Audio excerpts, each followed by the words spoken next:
Welcome to another Power Hour presentation from the Canada Growth Network.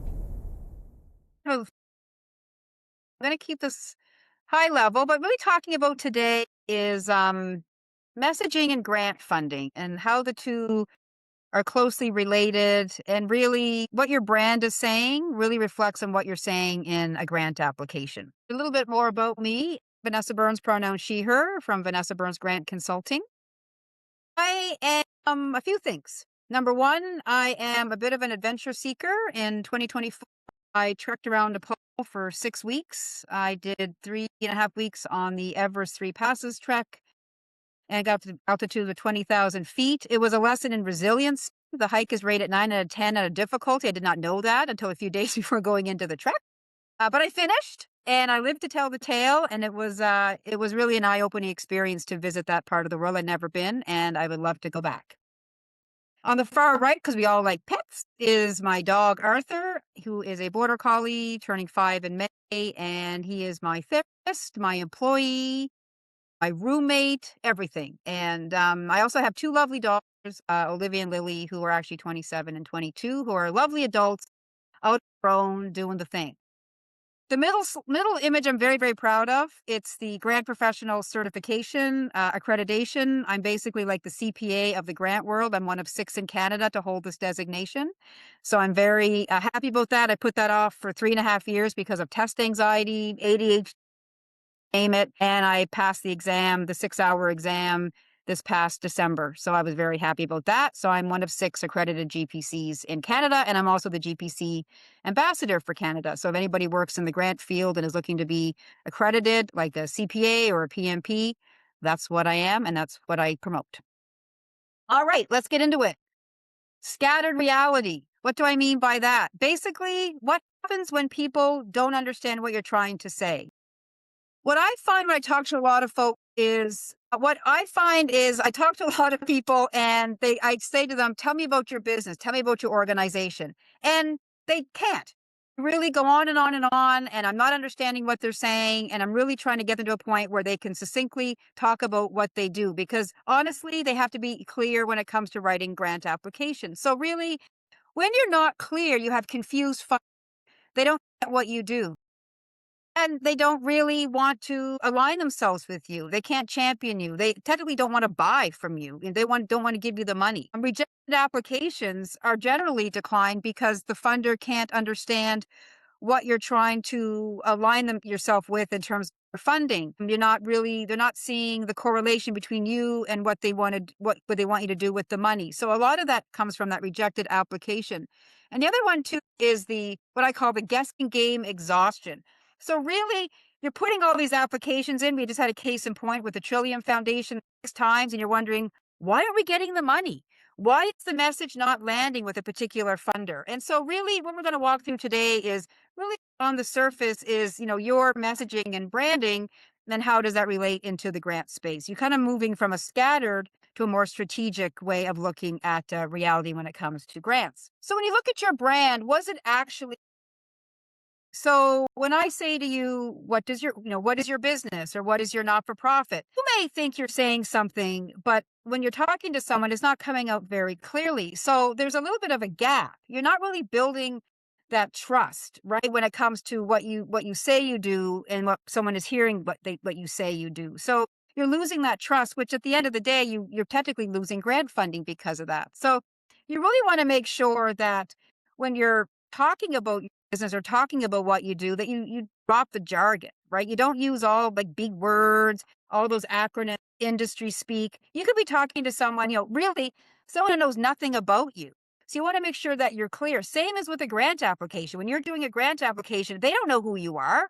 They've never seen you before unless you're reapplying, but chances are they've never seen you before. So you really have to be clear on what you do and who you are. So really define them first, right? So you want to make sure that you spell the acronym, then put the acronym, and then you can use the acronym after that. But honestly, people are reviewing all kinds of applications. If you don't stand out, you won't get funded. The other thing I find too is people are all talking, we do this and we do that, and we're great at this and great at that, and blah, blah, blah, blah, blah.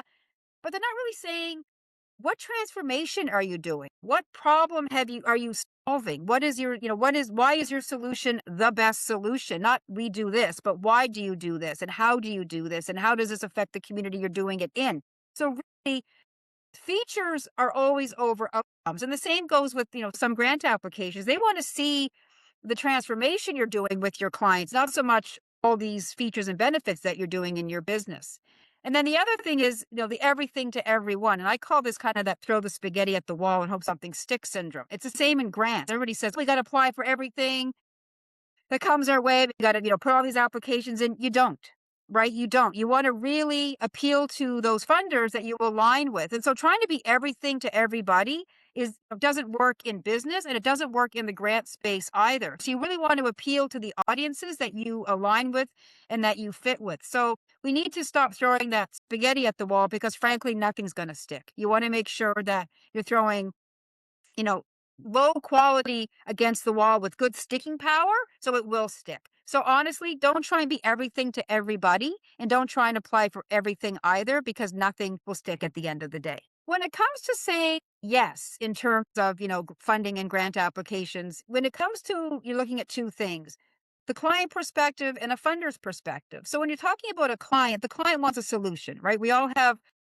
things in our business, we're all providing some kind of a solution. But when you're talking to a client, a potential client, if they don't know what the heck you're selling or what problem you're solving for them or how you can take away their pain and all these things, they're not gonna buy from you, right? It's the same kind of with a fund. Like, a funder wants what they're trying to do. They want to see kind of that impact. They want to see that the solution you are proposing is actually working. And how do they know that it's actually working, right? I mean, if you're using kind of vague language, we are the best. Yeah, so how do they know you're the best, right? Do you have testimonials? Do you have results that say, the work you're doing is, doing this in the community, or doing this? It's like, how do you know what you're doing is the best? So, being vague, using vague sentences, not backing up what you're saying, really doesn't get you funded. And honestly, when you look at a grant application, you have probably like maybe sometimes like 250 words, sometimes 500 characters, believe it or not, to say what you do. And if they don't understand what you do in that first part of an application, you're already at a disadvantage. You're already kind of leaning towards the rejection type. So the key really is to make sure that the messaging that you're putting forward is clear, for the very reason that you have maybe 20 seconds, 25 seconds, 40 seconds, whatever, depending on the reading speed, to tell people what you do. If they don't get it in a grant application, you're not going to get the funding. So the key really is to make sure that you're clear. And if you're not 100% sure, then review it with someone. Try your 250 word pitch and try it out with someone and see. And if they go, I totally get what you're doing. If they're kind of going, hey, that's a red flag. You might want to rework that. So honestly, biggest thing you can do is be clear and concise, and, practice with like 250 words and see if you can actually get, what you're doing and what problem you're trying to solve in that length of time in a clear and concise manner, because that really will position you for a yes from a funder. If a funder can't see how A, you're aligned with them, or B, what you're trying to do, A, and C, what solution you have, then you're not going to be getting any funding from anybody. So in terms of grants, when I say like the word grant, and I said this in my introduction, most people kind of go, ooh, they get this yucky look on their face. I mean, it takes time, not sure to look. Honestly, it doesn't have to be a guessing game, right? And some people feel that grants are kind of that impossible space. We don't know how to get into this space because it looks very complicated, like government speak and all this other stuff. And it's always changing, and we're not sure how to get into it, or, where do we find these opportunities? But really, I mean, that's why I say don't try and be everything to everybody, right? I mean, if you understand what your business is and you understand where you want to go in terms of grant funding. Now, when you look at grants for businesses, grants are for growth, right? Grants for not-for-profits are for impact. If you're looking at your business, how do you want to grow? Do you want to export? Do you want to hire? I was going to say, do you want to fire? No, but you want to hire, you want to export, do you want to build something new, research element? Those are very much like the pillars of business grants, training, that type of stuff. When you look at not-for-profit grants, it's really impact-based. right? What impact are you making in the community? I mean, we heard from someone, today that talked about, feeding kids and hunger and that type of thing. What impact is your program making? The funders want to see impact and align them. So businesses is very much growth, and not for profit is very much impact. But honestly, when you sort of know what you're doing and you see the keywords, so if you're looking at, oh, we want to hire someone, we're going to look at hiring grants. We're not going to look at every grant that's coming out. We're going to specifically look for those hiring grants. And that's when you start really honing in on those keywords and being a lot more specific in terms of what you're looking for. I like to say with grants too, like I use like free money. And I mean, yes, you don't have to pay it back, but is it really free? It comes with things attached to it. We heard a couple of things today, but in grants, they're not going to take a percentage of your company, but they are going to ask you to basically spend the money in the way you said you were going to spend it, right? So if you said you're going to do this with the money, then you do this. Because what happens is if you don't spend the money like you say you're going to spend the money, you don't want it, you might have to pay it back. And we don't want that, right? So you really have to look at that free money and say, okay, I can get the money. I don't have to pay it back, but do I have the capacity to deliver what I say I'm going to do? So if I'm going to I want to bring on a student, on a hiring grant, only 50% of their wages are going to be covered. Am I able to cover the other 50%? Right? Is that doable for my business? Or if you're a not-for-profit, I hear all the time, we're going to create a brand new project just to get the grant money. Really? Do you have the capacity to run this whole new project? So you really want to say, like, grants, yeah, free money, but they do have something attached to them. And they really want, funders want to see you succeed and they want to see you, be able to complete the project, but you want to make sure you're applying for things that you're able to complete and you're going to be able to spend the money in the way you said you're going to spend it. So the final thing there really is in terms of back to that problem is, you've seen a grant, you've simplified the process, you understand the keywords, you have the capacity to do so, but then, really there's that red tape again, right? What are the questions asking me? How do I sort of formulate what I want to tell the grant funder? But really, at the end of the day, it follows a formula. There's always going to be a problem, right? There's always going to be what is the problem? Why do you need this money? And that's a really important question to ask yourself. Why do you need grant money? Right? Why don't you just get a loan or go for a line of credit or get an investment? Why do you need specifically grant money?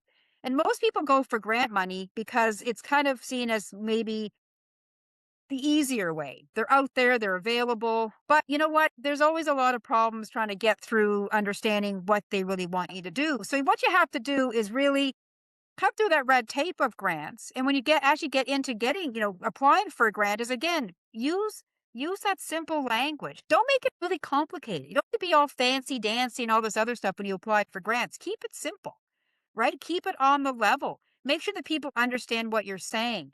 But always remember what problem you're trying to solve and align it with the grant. Because honestly, if you can write a grant application, you're not spending time really, trying to make answers fit the question, that's a red flag that maybe not the right opportunity.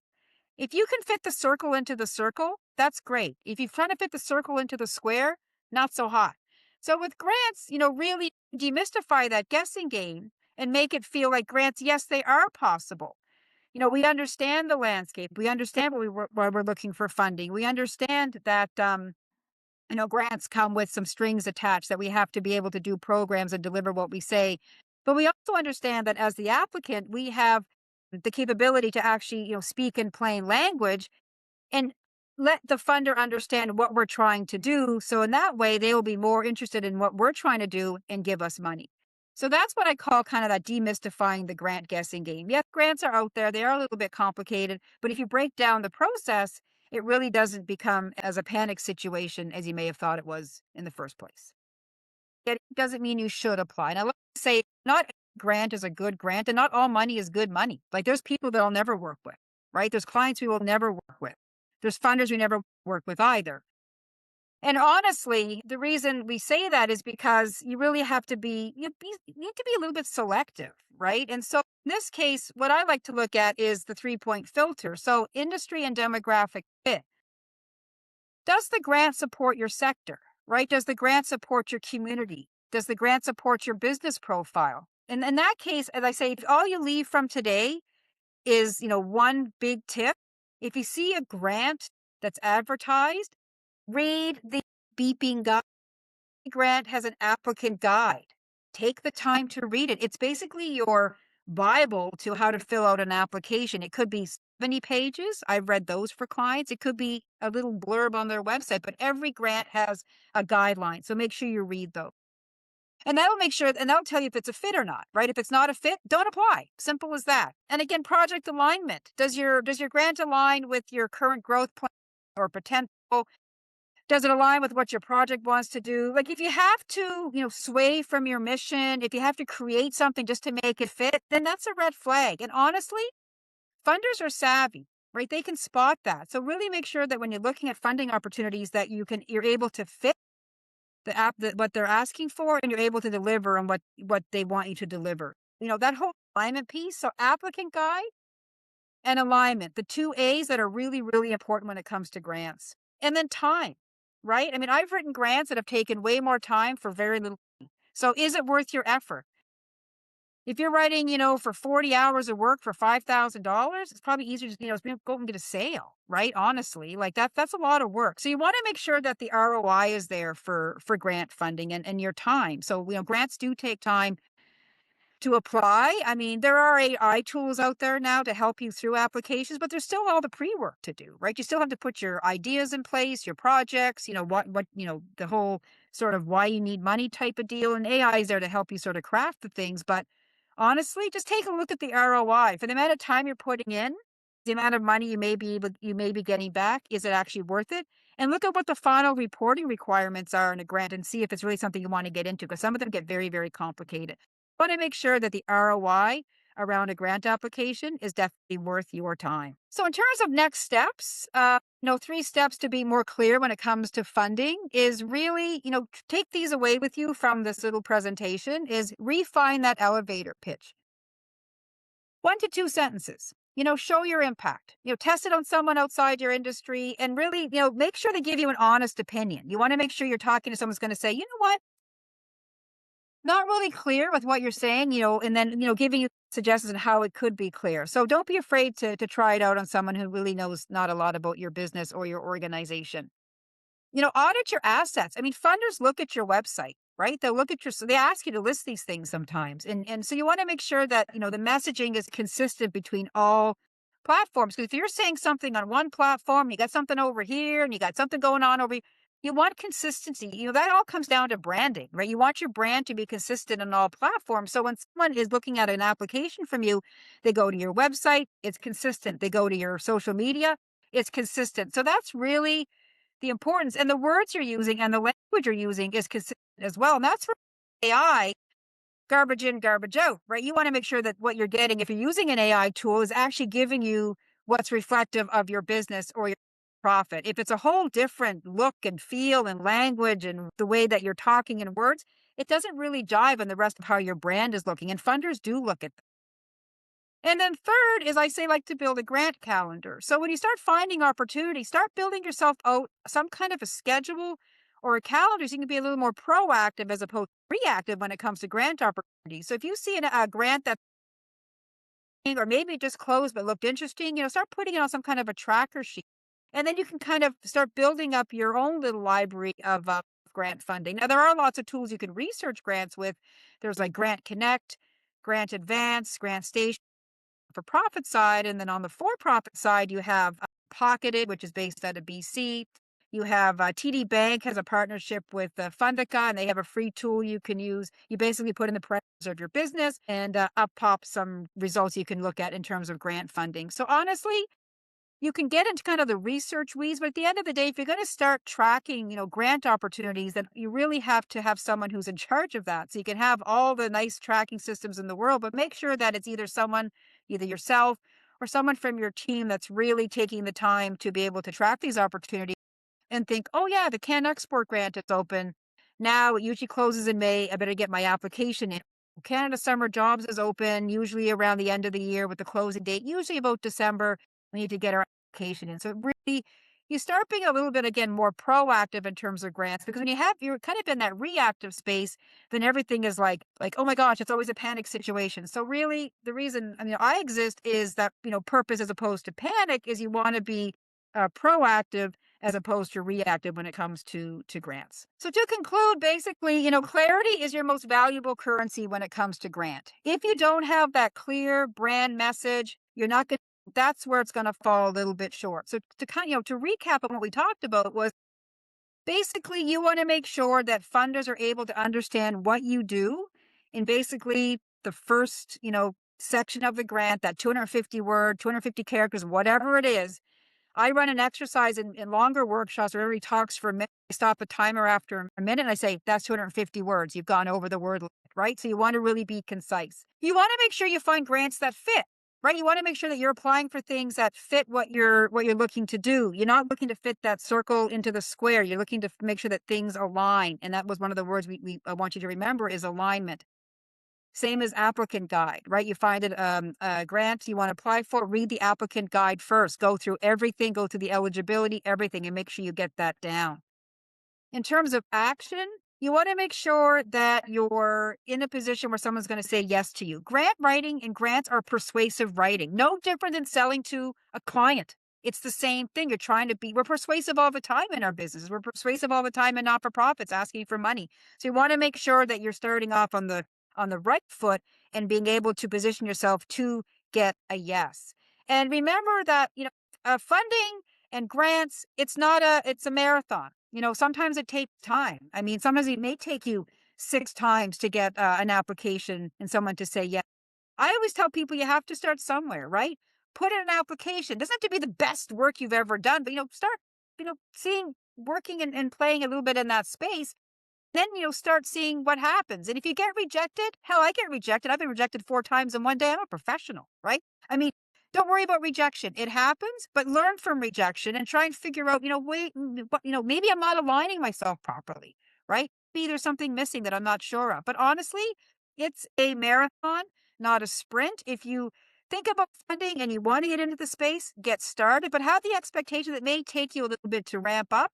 But if you do win a grant, and I have an example of someone who's never applied for a grant before, and they walked away with $600,000 from the federal government. You never know, right? So don't be afraid of the space.